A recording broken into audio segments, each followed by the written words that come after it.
T'as cliqué sur cette vidéo, c'est que tu souhaites prendre de nouvelles résolutions. 2023 est bientôt terminé, 2024 arrive dans un mois et demi. Toutes ces idées, tous ces souhaits, tous ces changements que tu as dans ta tête, tu peux les entamer dès maintenant. Je sais pas pourquoi, mais l'humain a tendance à attendre un événement avant de pouvoir agir. Ok, par exemple, tu vas attendre, c'est juste un exemple, tu attends la Saint-Valentin pour offrir un bouquet de fleurs à ton copain ou ta copine, hein, ça peut s'inverser bien sûr. Donc tu attends cet événement pour pouvoir faire cet acte, alors que tu as un an pour le faire. Okay, c'était juste un exemple. Retournons à nos résolutions.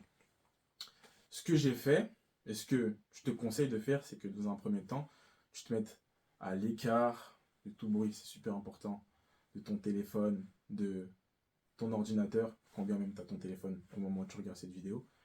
Tu prends une feuille, un stylo et tu réfléchis à tout ce que tu veux. Okay, mais vraiment aux choses les plus importantes, aux choses où tu veux vraiment un changement dans ta vie.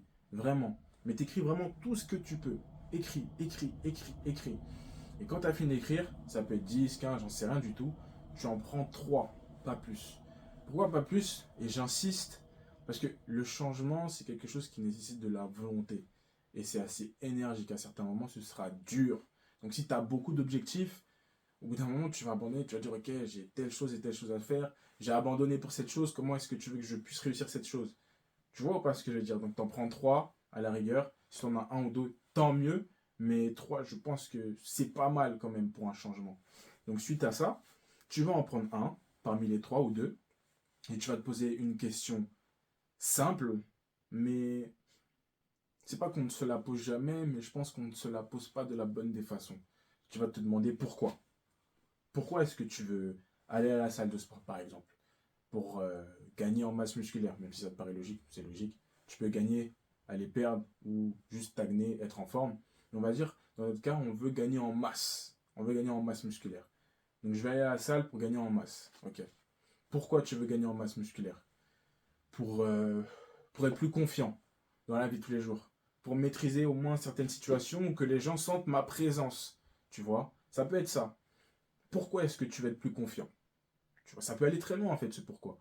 Pourquoi est-ce que tu veux être plus confiant? Je veux être plus confiant parce que j'ai envie de devenir l'homme ou la femme que je veux être plus tard.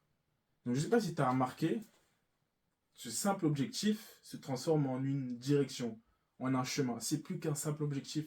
C'est plus que aller à la salle pour prendre du muscle, ce qui est très très bien, hein, ce que je respecte bien sûr.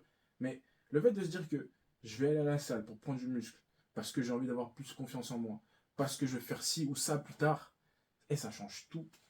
Ça change tout. Et dans les moments où tu auras envie de céder, tu pourras penser à toutes ces choses. Ou en tout cas, personnellement, à ce moment-là, je pensais à ça. Et ça me boostait à me dire, ok, c'est pas que la salle en vrai. C'est pas que la salle. Je vais pas là-bas que pour la salle. C'est pas que pour soulever, etc., etc., pour devenir musclé. Quand bien même, on va pas se mentir, après, tu te sens bien, en vrai. Mais de mon expérience, ça m'a permis d'être un peu plus à l'aise déjà en face d'une caméra, d'être à l'aise dans certaines situations où je ne l'étais pas auparavant. C'est ce que ça m'a permis personnellement et je pense que ça va le permettre aussi pour beaucoup de personnes. Alors c'est ce que je me suis posé comme question et ça a littéralement changé ma vie à partir de 18 ans. Parce qu'avant, je n'allais pas à la salle de sport, je faisais que du foot. Et quand je me suis posé cette question, je me suis dit, ah ouais, quand même, c'est une dinguerie. C'est quelque chose que tu devrais appliquer. Et troisièmement, c'est toi et toi-même. C'est toi et toi-même. Ça, il n'y a personne qui va venir t'aider. À la rigueur, tu peux avoir des amis avec qui tu vas à la salle ou ce genre de choses. Mais en dehors de ça, c'est pas tes parents qui vont te lever de ton lit, ils vont te dire allez, va à la salle, ou je sais pas, va à ton cours de piano, va à la boxe, t'as dit que tu devais bien t'alimenter, tu le fais pas, qu'est-ce qui se passe, tu vois? C'est toi et toi-même. C'est toi et ta mentalité.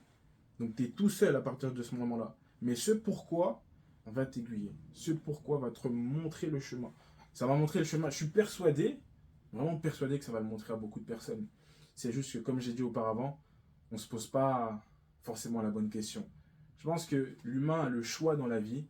Après, il y a des choix qui sont plus ou moins compliqués que d'autres. Et ça, je suis d'accord. Mais chaque choix a ses conséquences.